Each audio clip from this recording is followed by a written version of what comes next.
نماز کے اندر قیام میں نہیں پیش کیا جا رہا بلکہ تشہد کی صورت میں بھی پڑھتا ہے اللہم صلی علی محمد وعلی آل محمد کما صلیت علی ابراہیم وعلی آل ابراہیم انکا حمید مجید اللہم بارک علی محمد وعلی آل محمد کما بارکت علی ابراہیم وعلی آل ابراہیم انکا حمید مجید۔ اللہ ابراہیم خلیل اللہ نے ہر قسم کی قربانی دی، اس لیے آج ابراہیم خلیل اللہ کا نام زندہ ہے۔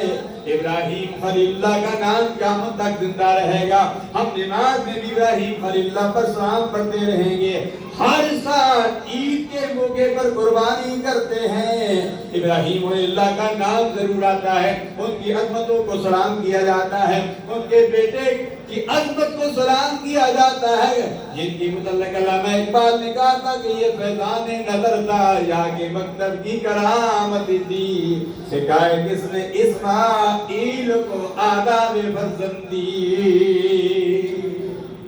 آج کے بیٹوں کی طرف دیکھو نا کہ اپنے باپ کی کتنی ادب کرتے ہیں، کتنا خیال کرتے ہیں۔ وہ اسماعیل تھا جو ذبح ہونے کے لیے بھی تیار ہو گیا، اور آج ایسا دور آ گیا ہے، آج میاں بیوی آپس میں دست و گریبان ہیں، باپ بیٹا آپس میں دست و گریبان ہیں، بھائی بھائی سے آپس میں دست و گریبان ہیں، ہم سارے آپس میں لڑ رہے ہیں۔ ابراہیم خلیل اللہ کی زندگی ہمارے لیے کامل نمونہ ہے۔ اللہ تبارک و تعالیٰ نے سورہ ممتحنہ میں فرمایا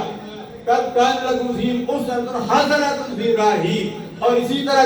اللہ تبارک و تعالیٰ نے 21ویں پارے میں فرمایا لقد کان لکم فی رسول اللہ اسوۃ حسنہ، فرمایا ابراہیم خلیل اللہ کی زندگی بھی تمہارے لیے کامل نمونہ ہے۔ ابراہیم خلیل اللہ کے بعد خاتم النبیین محمد مصطفیٰ صلی اللہ علیہ وسلم کی زندگی بھی تمہارے لیے